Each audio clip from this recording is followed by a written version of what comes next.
Hello everyone, my name's Fox. This is going to be my review on Gamesir's new add-on controller, their X3. So this is the successor to the old X2 here, and we're going to go and compare a few things to this. And this one was very much Switch-like in its construction, and then they kind of changed it up a little bit. We're going to be going more into something that doesn't have a split D-pad here and other face buttons here. So overall, it's a slightly different design, but one of the big things here that they have is this cooler that is on the back of here. Now this is kind of interesting, but there's some things here, and I'll talk about this more later, but where are you going to use this really? You're not going to be using this out and about because it needs to be actively powered while you're using, which means you're going to have to be somewhere home when using this particular setup, and also because it's going to be going on a phone and you want to have proper cooling, that device won't, it really shouldn't have a case over it. We're going to be doing some cases, we're going to be doing some tests with the case on and off while trying to use this cooler.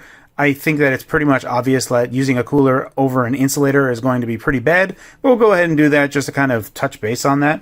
So it says wired connection for 0 input delay. We will be doing some input latency tests here and comparing to some of the other things that I do to give you a baseline understanding of what that means.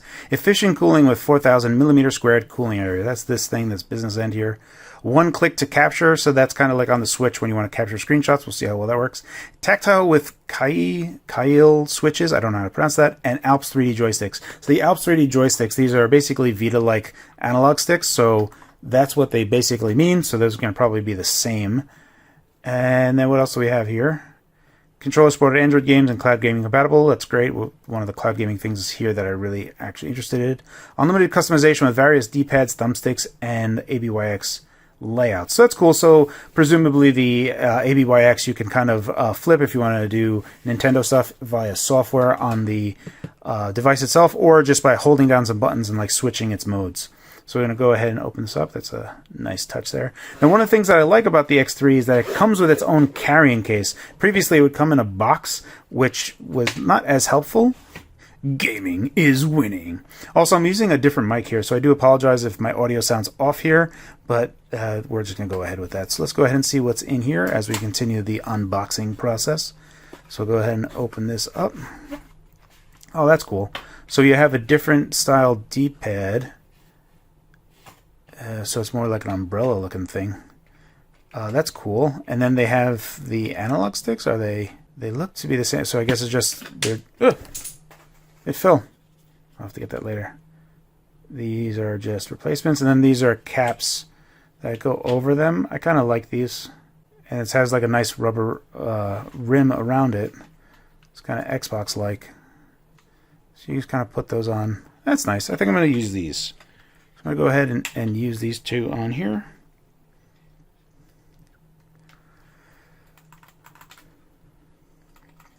Neat.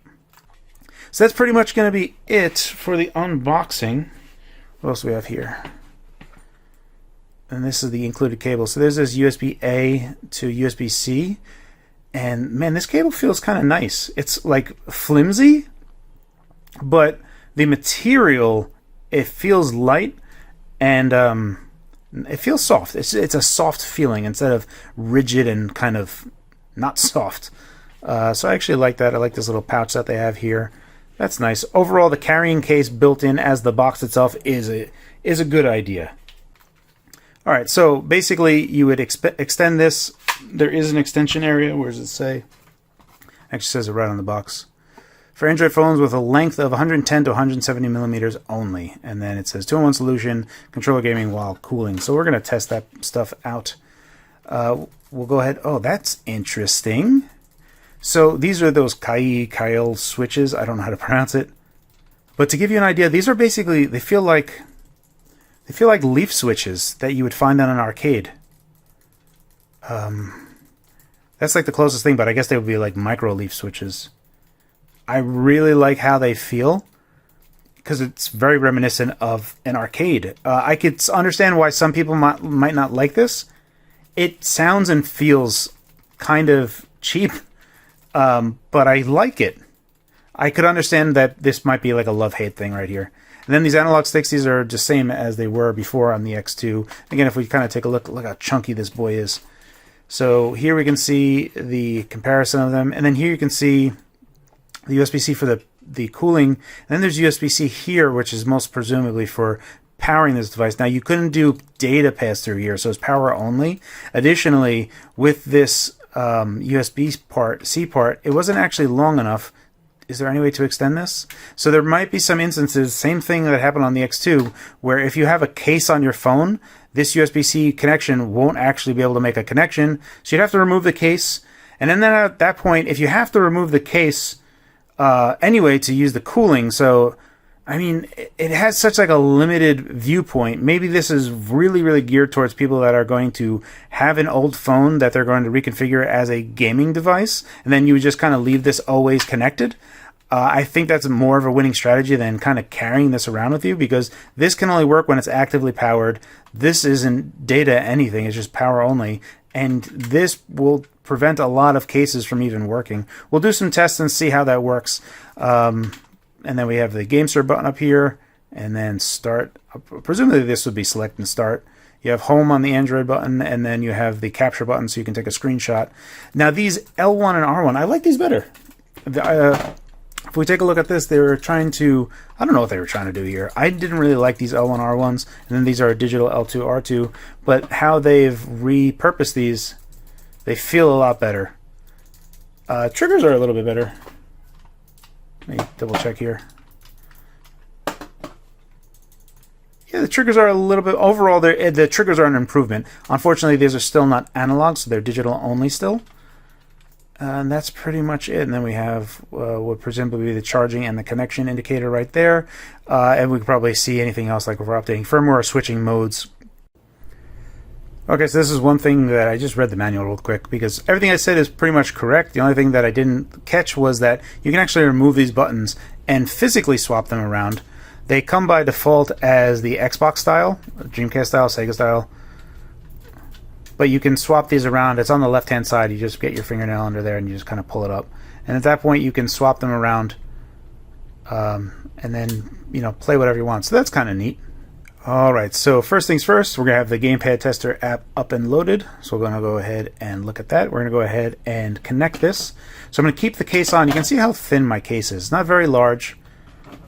So we'll go ahead and connect it like they say we should. So you connect in this side first, and then you expand this, and then you kind of close it.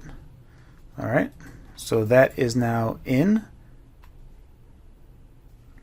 So with my case, it's not actually flush against this back, so it wouldn't be cooling properly at all. Let's go ahead and see if it actually, with this case on, how small this is it if it even works.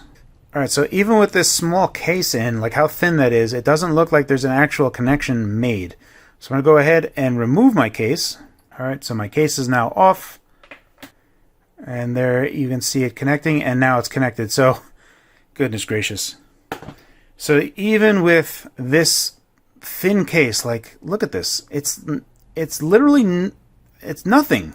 This is nothing. It's really hard for me to get this. So you can see that it's basically 3mm here, but look, I'm not actually touching the inside of that because there's this lip over here that's getting it out. So it's basically like 2mm. 2mm worth of material is too much for this connection to be made. So effectively there is, as far as I'm concerned, 0 cases that you can use that this would support. And truth be told, even if you did have a case, and I was going to do that as a test, but since it doesn't even work, I can't do the test where I was going to be using the case at all, because that's not going to be the case. Not pun not intended. I prefer having this as it is, and like even pressing the buttons woke up the screen, so that was really nice. For me, it just seems kind of silly. I wouldn't use this as a controller that I would be carrying around with me personally, but I'll talk about that later on. Let's go ahead and take a look at the controller diagnostics.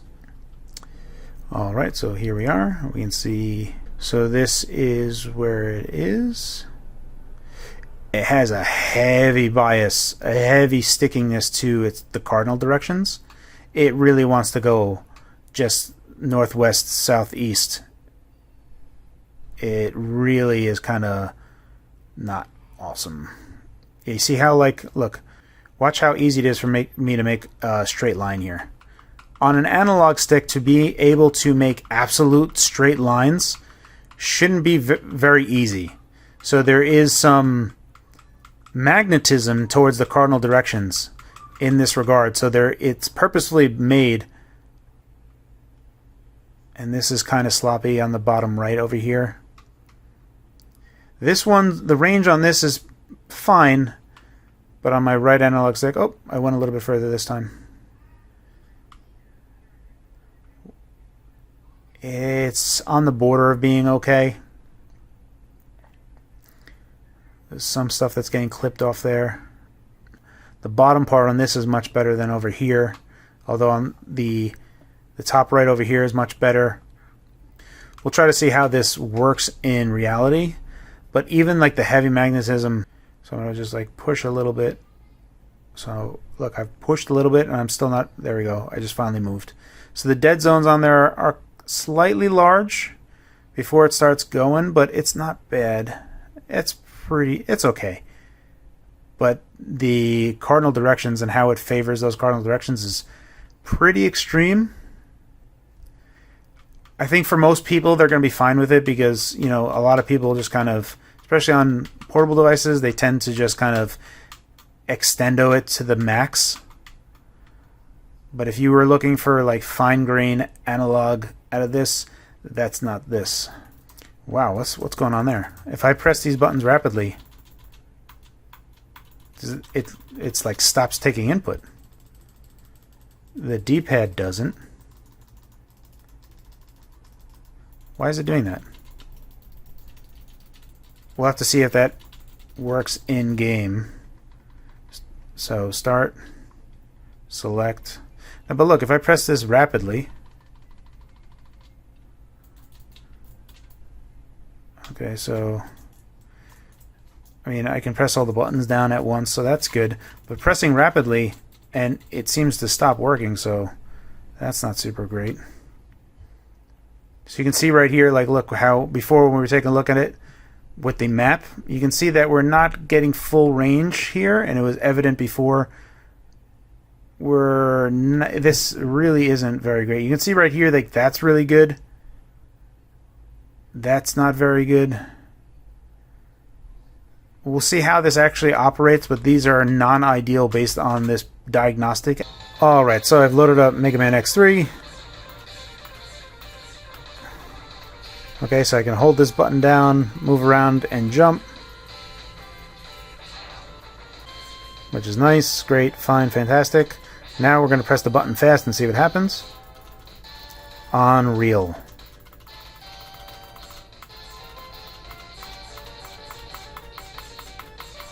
What even is this? Let me read something because something seems very, very wrong. Alright, so this is pretty wild. So I downloaded the Gamesir app itself, and when I do it, whenever I go into this Gamepad testing app, watch what happens. Alright, so this has been just crazy. So what I basically did, you can see that this is working now. And what I had to do was, if you take a look right here, I've gone ahead and enabled the Gamesir mode, the G mode, and what that allows is basically you're just doing touch mapping. So when you use the Gamesir app, which is pretty gross, and we're going to go over that in a moment, you can see right here that you can start adding buttons that you want. So you can go here, and I've already added it. What you're just going to do is you just kind of take this little thing and you drag it to wherever you want, and then when you press a button, that button becomes what you want. So it's pretty simple to kind of just arrange whatever you want and, you know, just get out of here. But at this point, this button is working as it should. But if I go ahead and switch back to Xbox mode, which you can do by holding the G button and pressing home, we'll give it a second to kind of figure itself out. Okay, you can see it says disconnected, and now it's reconnected. Once again, this is blue, but now I'm back to that weird thing. But the weird... I have to think that something's wrong with my particular unit that I have. Because I looked at a few different YouTube videos and no one really seems to have this problem or make mention of it at all. The only way that I can get around this issue is by using the G mode, touch sensor mode, because then you can just take the touch mappings and map them to the keys. And at the point, just like I showed you before, it worked fine. So it's a bit odd. Let's see if I can just switch that real quick. You just see this color change, and at this point I'm now using the touch buttons, and that's working. So this is pretty odd. but something that I have to make a note of. So at this point, let's go ahead and take a look at the total input latency that we're going to get from this. For the most part, it's really fine, but I'll try to give you some numbers and give you some context based on that.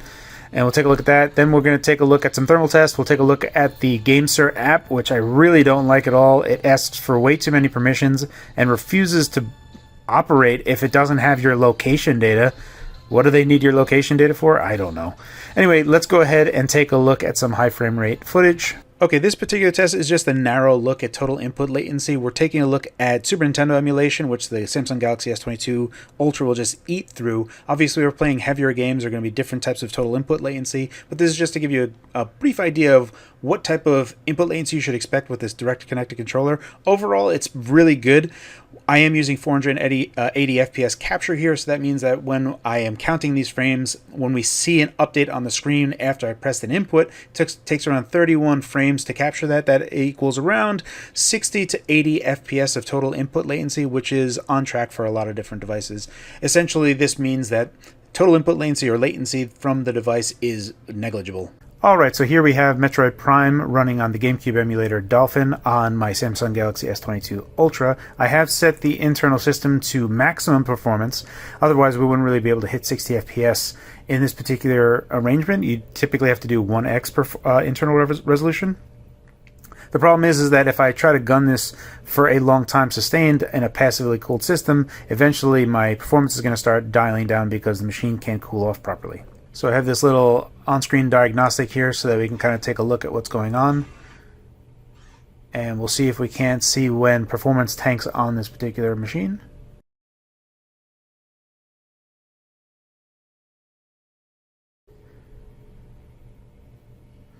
Alright, so you can see that the internal temperature that is reported is 42 degrees Celsius, which isn't really very high, but it is passively cooled, right? But you can see that our frame rate has already started to fluctuate.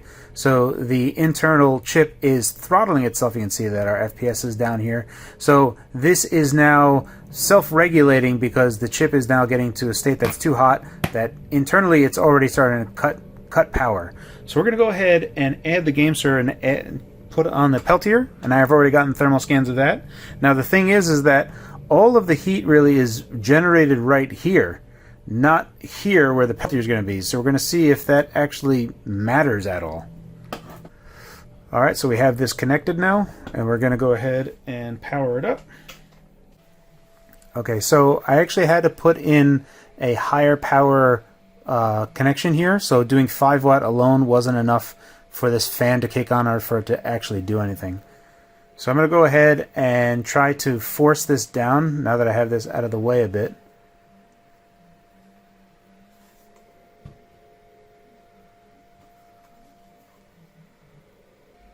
While it's in there, so if there's like cameras that are in the way, you can actually reposition this based on like this telescoping action. You can actually move it so that it's in the correct way.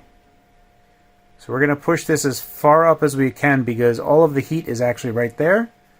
So we're going to see if this actually does anything. At the moment we've already dropped 1 degree. And it looks like we're almost getting good frame rate. Let's see if this can actually drop the temperature anymore, but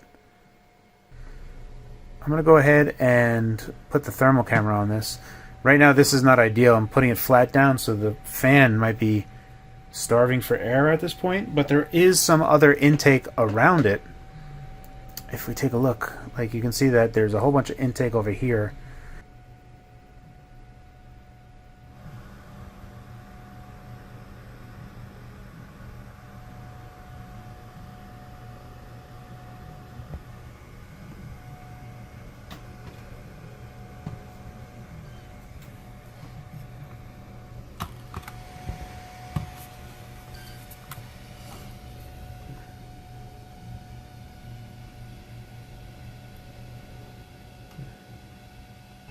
Alright, so the end result, like I've been keeping here for a while now, you can see that we actually went down in temp.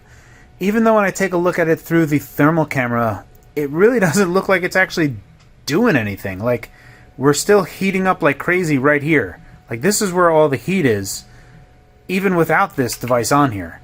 So it's like I'm cooling the lid a little, but I mean, overall, The temperatures clearly went down. It went down 2 degrees Celsius with having this on, 100%. However, all the heat is still localized there, but I guess because of how the passive heating is going on and we're basically cooling down the case, and that is acting as a passive heatsink, so we're cooling off the passive heatsink, which is lowering the temps so that we can get back up to getting full performance. Overall, it seems like it shouldn't work, but it does. So in a roundabout way, it is working. So that part is, at least, it gets the job done.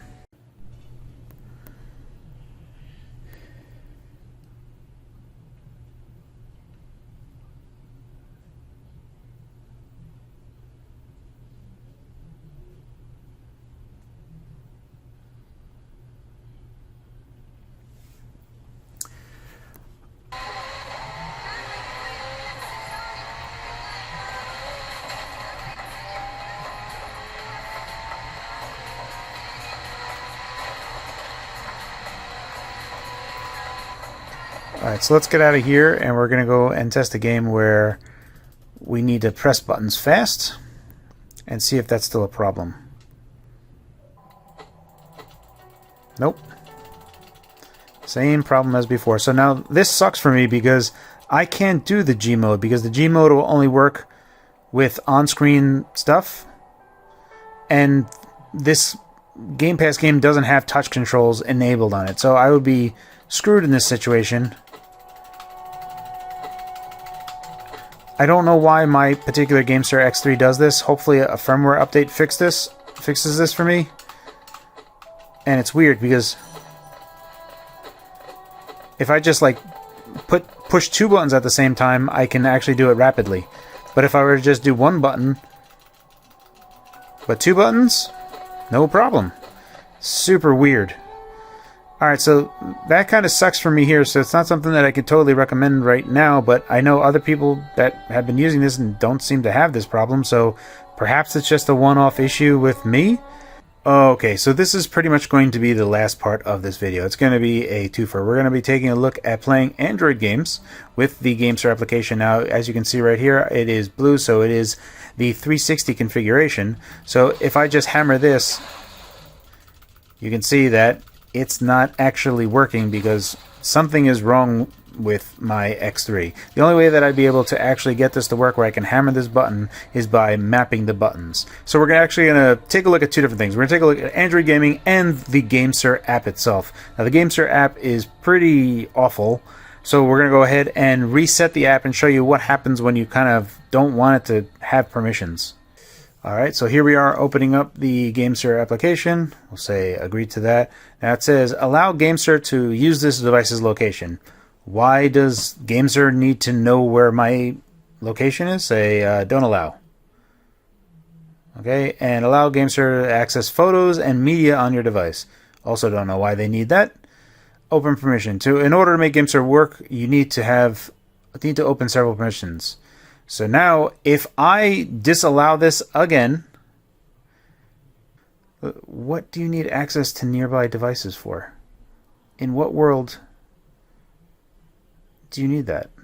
So I'm going to have to give it access to my files and media and my location. Now, the only thing that does make sense, I don't want it to have precise location either, is overlay, because you need the overlay to draw and see what you're doing when you're putting the virtual touchscreen to the controllers to work. Alright, so now we swipe over. Alright, so now we've done that. Now this is just telling you to put it into the G-switch mode, which we've done before. So now we're going to look for Diablo up here and see if it is there already. So there is nothing there, so what we're going to do is we're going to make it. So we're going to say, so you go to play game, and then from here you'd say add game. So right here is where we can start mapping the controller. So if we just bring this down and we tap that, so now we can start mapping where everything goes. So I'm going to go over here, and you can see where this is red, because it says left. So we want that to be right there, and it's just distinguishable because it's already red, so that's pretty easy to understand. And then over here we're gonna put some of these other buttons, and I'm gonna say it's that. And this one is this, and then this one is that. Oh, right. I have to switch the mode because I'm still in B. So I'm going to go ahead and hold this down and press that. Okay, it says controller disconnected because it's switching over. We're going to say OK. At this point, all of this stuff works. And now, at this point, I can hammer away. And now my controller doesn't seem to be having any problem whatsoever. So there seems to be some particular issue with this in Xbox mode. Hopefully it's just a firmware update that needs to happen. But again, I don't see anyone else talking about this at all. So perhaps it's just a fluke with my one particular controller. So just take that with a grain of salt. At that particular time, I'm going to call it on this review. We'll kind of go over some of the things that I like and don't like about this device. So let's start with the positives. For the positives, the Peltier system that's on here, I didn't actually have a lot of high hopes on it because all of the heat was basically right here. But because the backplate is a passive heatsink, since this gets so cold, it actually does cool the heatsink, which is no longer passive. It's now an active heatsink. We're just cooling this particular section right here, which is a large section. Even if most of the heat is right here, it would have been ideal if we could cool this particular area. But overall, because the heat's spreading, we actually are cooling it. And we did prove that in a game where I was losing performance, we actually went back to getting 60 FPS. So that's really awesome and cool. I really do like the leaf buttons that are on the D-pad and the face buttons as well. When it comes to total input latency, we've touched base on that before. For all intents and purposes, that's fine. That's nothing that you really have to worry about. The things that I don't like is that you really can't have any case on your phone when you're connecting it, because even something that's like 2 millimeters was still too much thickness for this USB-C connection to make contact. So that kind of sucks. I wish that these these triggers were analog. It's not a huge thing, but that's just a little thing. The actual big problem that I have is that when this is in Xbox mode or whatever, direct connected controller, is that I can't just hammer a button. There is something very wrong with my controller. And again, that might just be my controller because I don't see anyone else really complaining about that at the current moment.